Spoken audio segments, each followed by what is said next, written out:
Olá, meu filho, minha filha, ou somente você que me acompanha há algum tempo aqui no YouTube. Quero fazer um convite muito especial hoje para ouvir um pouco da minha ancestralidade e o surgimento e a diferença de Exu, desde o culto africano, toda a luta para chegar na religião do Candomblé e depois na Umbanda. Muitos que iniciam dentro da religião e da Umbanda têm esta curiosidade. É o mesmo Exu? É a mesma força? É igual? Aqui eu vou repassar e ensinar um pouco a vocês. Mas aqui quem vos fala, Mentor Carlos ou Pai Carlos. Seja muito bem-vindo à origem de Exu. Quem é Exu? Como Exu surgiu e criou tantas variações dentro da Umbanda. Quem é Exu? Antes de tudo, vamos explicar quem Exu no culto africano foi. Exu é soberania, proteção. É o processo, é aquele que vem sempre à frente. É o próprio sopro do vento, e como o vento, nada pode prendê-lo. E no mesmo raciocínio, ele é princípio, meio e fim. Por ele ser o físico, ele é a representação do início, do princípio, de tudo que nasce ou esteja no físico. Exu é aquele que não sabe, não gosta de ficar parado. Ele percorre os 4 cantos. Por isso, Exu homem é associado sempre com as encruzilhadas de 4 saídas. A encruzilhada macho, como conhecemos no Brasil e alguns países. Todos os lugares que Exu passou, ele aprendeu, ele defendeu, ele trouxe a prosperidade. É este o conceito que Exu tem dentro do seu continente africano. Exu ficou sendo aquele, aliás, Exu é aquele que intercede, interpreta, traz as respostas dos orixás no Ifá, o jogo dos búzios, sendo ele o mensageiro, o dono da verdade e das respostas. Antes de ser demonizado por outras religiões que precisavam de um personagem para ser a representação do mal, Exu sempre foi a liberdade por conhecer, dividir o conhecimento, ter o conhecimento sobre o físico. Ele precisa sentir e desta forma ele pode transformar este físico ou esta pessoa na sua própria energia que vai favorecer esta pessoa. Exu no culto africano é importantíssimo, tanto que no culto africano ele é orixá. Uma das maiores curiosidades de quem inicia a Umbanda é se Exu da Umbanda está presente nos terreiros de Candomblé e se tem fielmente a mesma postura, a mesma essência, a mesma energia que teria no continente africano. Para responder a esta pergunta, é importante entender que cada casa, cada terreiro tem a sua própria história e como cultua a sua ancestralidade e os seus fundamentos que foram ensinados e repassados e são praticados através dos rituais para Exu, dentro da sua ancestralidade, dentro da sua sabedoria. Quando falamos de Exu no culto africano, há uma diferença significativa em comparação com a história do Candomblé, religião nascida no Brasil, devido à sua origem e como foi conduzida. O continente africano por si só é vasto e diversificado, composto atualmente por 54 países com uma fauna e flora distinta, que na maioria não existe fora do seu continente. E os reinos que antigamente eram conhecidos como tribos, depois reinos, e hoje são conhecidos como países. Por isso, Exu no culto africano vem à frente dos ilês, que representam justamente casa, palácios, hoje, dentro do culto, terreiros. Ele é soberano, ele representa o físico, ele representa a força, e é por isso que ele vem à frente dos terreiros, das casas de religião e ainda falando no continente africano. Agora vamos dar uma parada nesta parte da história e dar explicação para entender como Exu chega em um novo país. Os portugueses chegam ao novo território por conta do processo das grandes navegações. Pedro Álvares Cabral foi o líder de uma expedição composta por 13 embarcações em cerca mais ou menos de 1.200 homens. O primeiro ponto avistado pelos europeus foi a região do Monte Pascoal, na Bahia, no dia 22 de abril de 1500, e logo foi dado o nome de Ilha de Vera Cruz. Naquela época, o Brasil era um país onde só existia a simplicidade e a força das tribos, das aldeias indígenas. O novo território já era habitado por um povo, inclusive, que tinha sua própria língua. Esta língua era o Tupi-Guarani, falada pelos Tupinambás e algumas outras tribos indígenas. O primeiro contato que o europeu teve foi justamente com os Tupinambás. Mas existiam outros povos além desta tribo. O Brasil era constituído por várias tribos que muitas das vezes não eram próximas, haviam em regiões distantes. E cada tribo tinha a sua própria maneira de cultuar, de enxergar, de ter a sua fé com o sagrado e ter o seu próprio conhecimento da natureza, das ervas que existiam no Brasil naquela época. Como em toda colonização forçada, é imposto uma nova dinâmica. Aquela etnia, aquele povo, introduzindo novos costumes, como a catequização do povo indígena, forçando com que o indígena aceitasse uma nova religião. O índio não conhecia a escravidão, não conhecia aquele sistema que estava sendo imposto a ele. E houve muitas guerras, muitas perdas, e depois o próprio indígena tirou o seu dom da vida.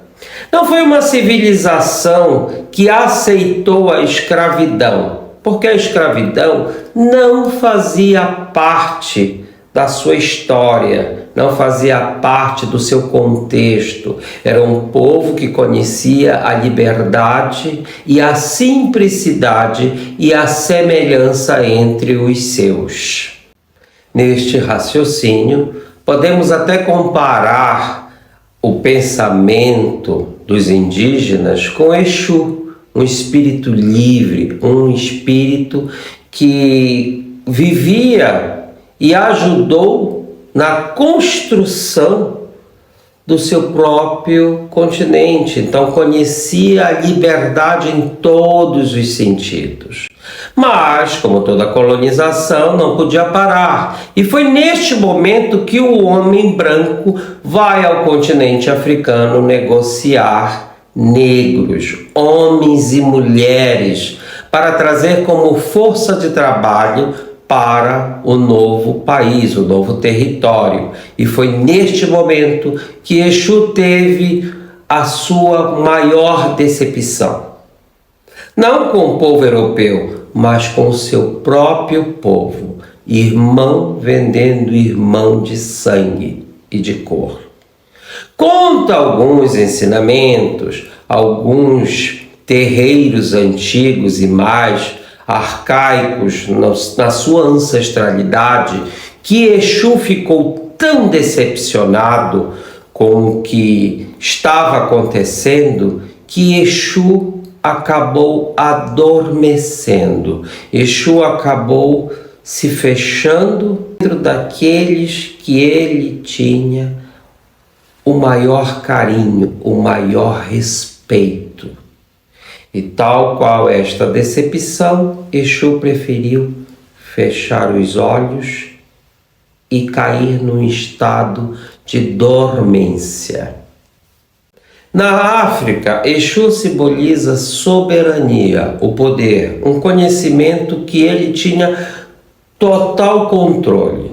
Sim, existia guerras e escravidões dentro do seu próprio território, entre suas tribos. Então era muito mais fácil para Exu ser a libertação ou ter o caminho da libertação ao seu próprio povo. Agora, imagina um Oceano Atlântico sendo o seu primeiro obstáculo. Depois, a falta de conhecimento do lugar, falta de armas, uma submissão feita por correntes e chicotes, e com a demora da viagem, o enfraquecimento do físico, do psicológico, que, óbvio, logo afetaria também a fé.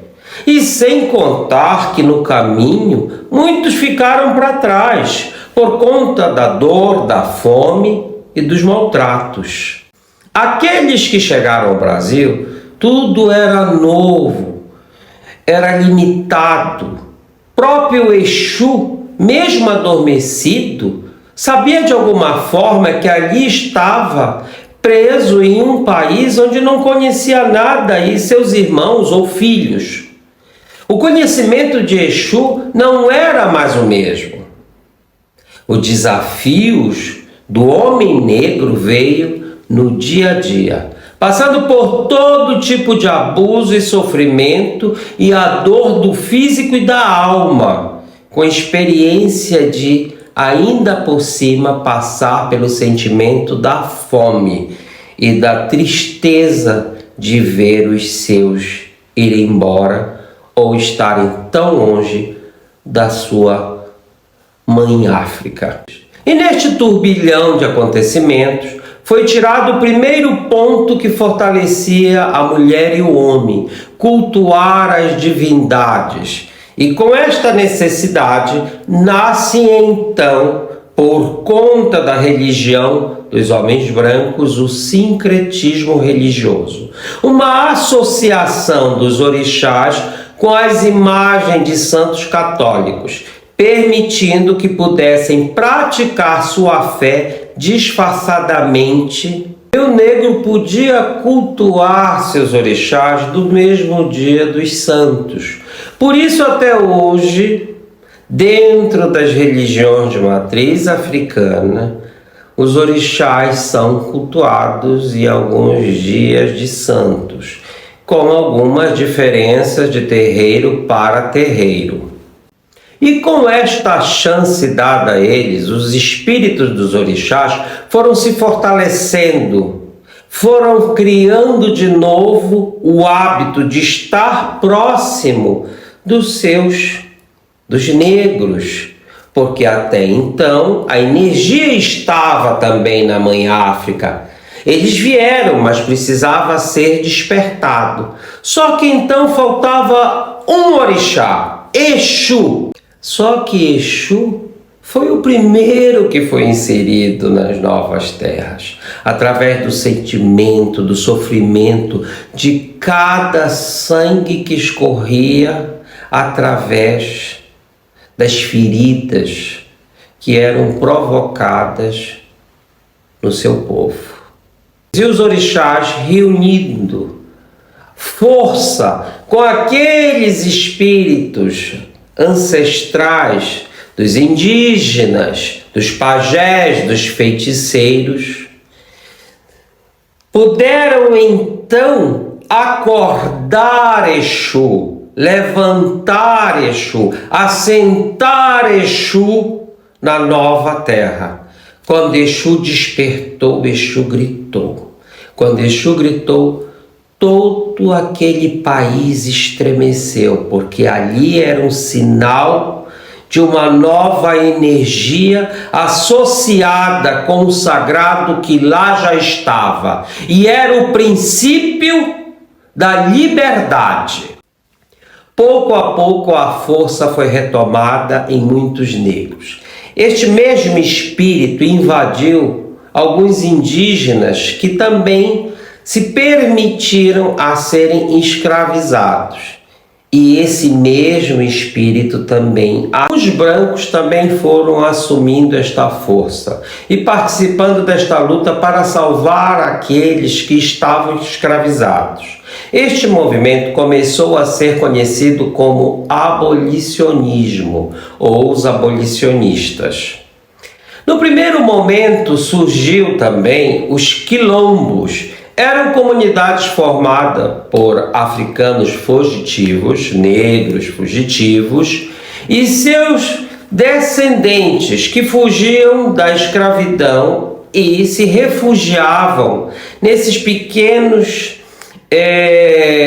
territórios, vamos dizer desta forma, porque eles viviam dentro dos quilombos como se estivessem na África, no continente africano.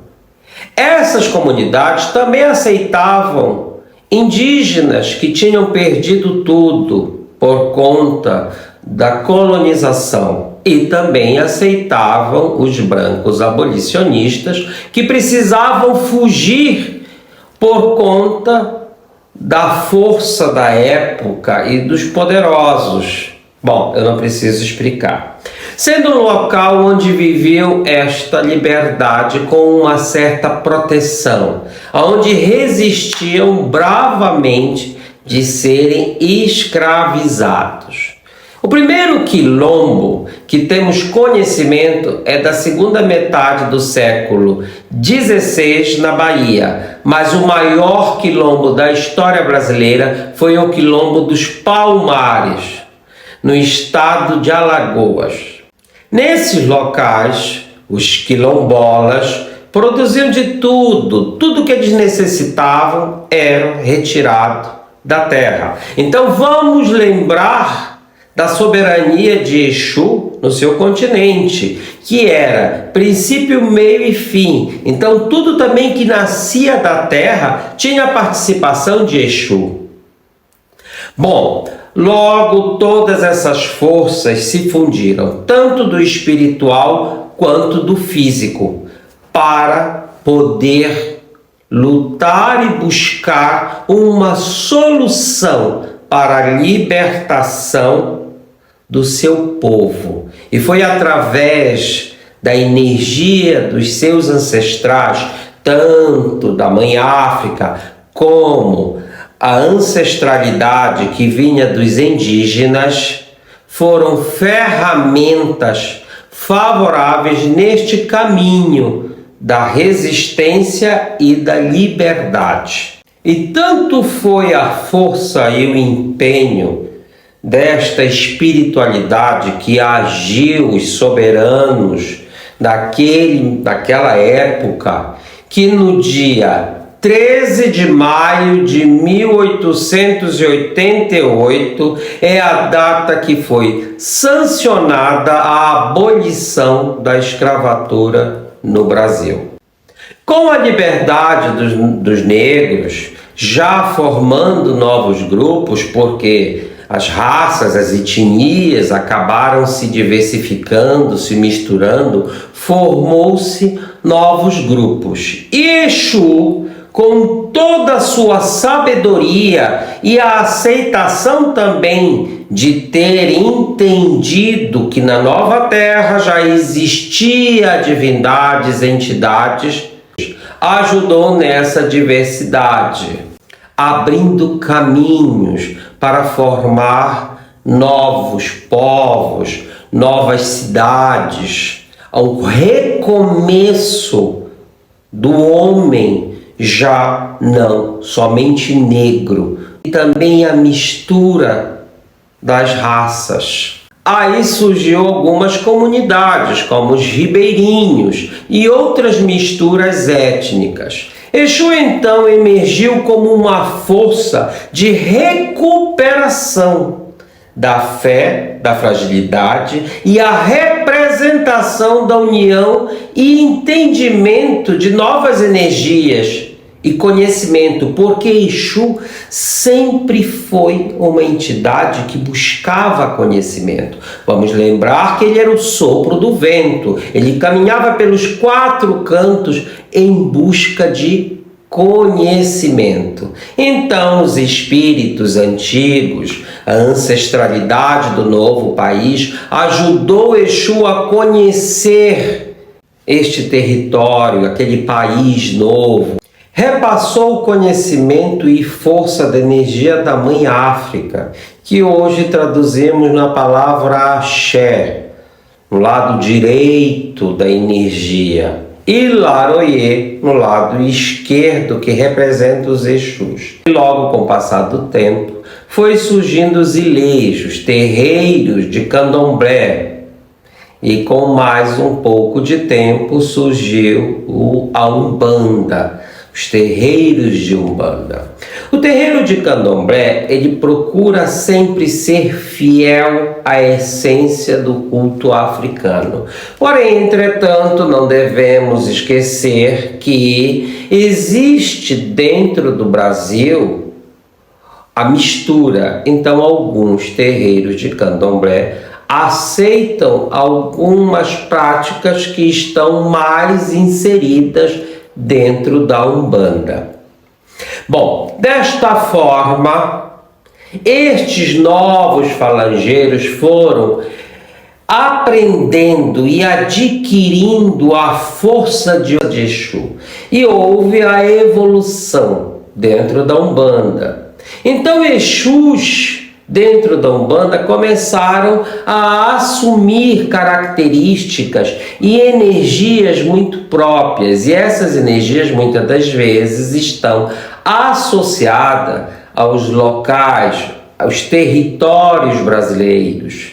Lembrando que o Brasil é formado por 26 estados, e um destes é localizado no nosso estado maior, que é o nosso poder, que é Brasília. E cada estado tem os seus próprios costumes, as suas próprias ervas, a mata nativa. O Brasil existe diferenças de temperatura e de clima. Para demonstrar a diferença da esquerda, como conhecemos hoje em dia, o exemplo claro, o seu Zé Pilintra, Exu Zé Pilintra, que trabalha na doutrina dos Exus e cuja sua origem está fixada no Rio de Janeiro, mas também ele é muito usado, muito trabalhado na Paraíba. Bom, no norte do Brasil também temos Exus próprios, como Exu Ventania, Exu Viramundo e assim por diante. Portanto, a Umbanda possui muitos Exus diferentes, muitos Exus que trazem sim o culto, o ensinamento do Exu do Candomblé, mas uma riqueza e uma diversidade e uma complexidade que só existe na Umbanda dentro do Brasil e muito diferente de região para região. E neste conceito existe a influência de alguns cultos que estão ou práticas que estão relacionadas à comida, como eu já falei, às ervas, até mesmo a forma de se comunicar. Então, antes de você questionar uma casa, um terreiro de Umbanda, até mesmo de Candomblé, você precisa entender da onde aquele terreiro veio, qual é a sua história, quais são as entidades que ali trabalham e por que trabalham, qual é aquele Exu, por que ele trabalha, por que ele tem aquela forma de praticar os seus rituais. Porque se Exu, no culto africano, quando trazido ao novo país, teve esta sabedoria, por que você, que é físico, que é corpo, é o princípio, e muitas das vezes nem chegou no meio, continua não aprendendo que a religião por si é libertadora. Quando você não entende isso, você escraviza, você quer escravizar e ter o controle, tal qual pelo sofrimento que Exu e o seu povo passou. Então pense bem nisso quando falar de Umbanda e Candomblé, aonde nasceu, onde se originou. A essência foi a mesma, trazida pelos negros. Porém, na sua região, no país, também já existiam energias. E Exu aceitou. Exu conseguiu se adaptar e também ensinar.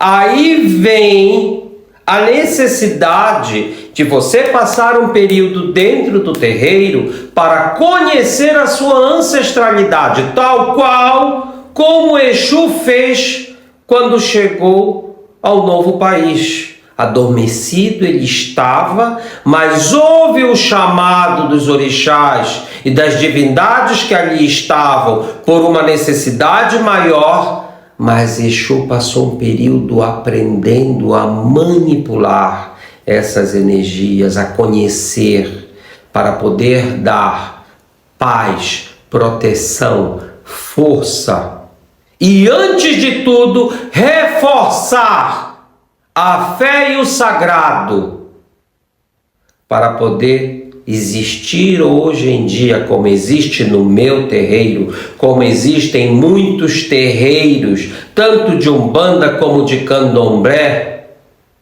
a humildade e a simplicidade de reconhecer os caminhos, aonde quando falamos de Exu, que Exu é caminhos e aprendizagem, existem boas casas que reconhecem isso. Então, quando você estiver pensando e achando no seu conceito que a sua doutrina é única, muito cuidado. Repense, faça uma reflexão, conheça a história para poder entender o que é esta humildade, esta simplicidade que tem a ver com o reconhecimento, a aprendizagem, para poder trabalhar, praticar, ritualizar o sagrado. Bom, espero ter trazido mais um conteúdo que possa ajudar vocês que estão aí do outro lado. Quero dizer que sim, é uma ótica, é uma aprendizagem sobre a minha ancestralidade e o que foi repassado, porque sim, sou dirigente de Umbanda, mas também tenho as minhas obrigações no Candomblé. Então, religião também é conhecimento. E é como eu sempre digo, o primeiro passo é você quem dá, o segundo daremos juntos. Obrigado a todos.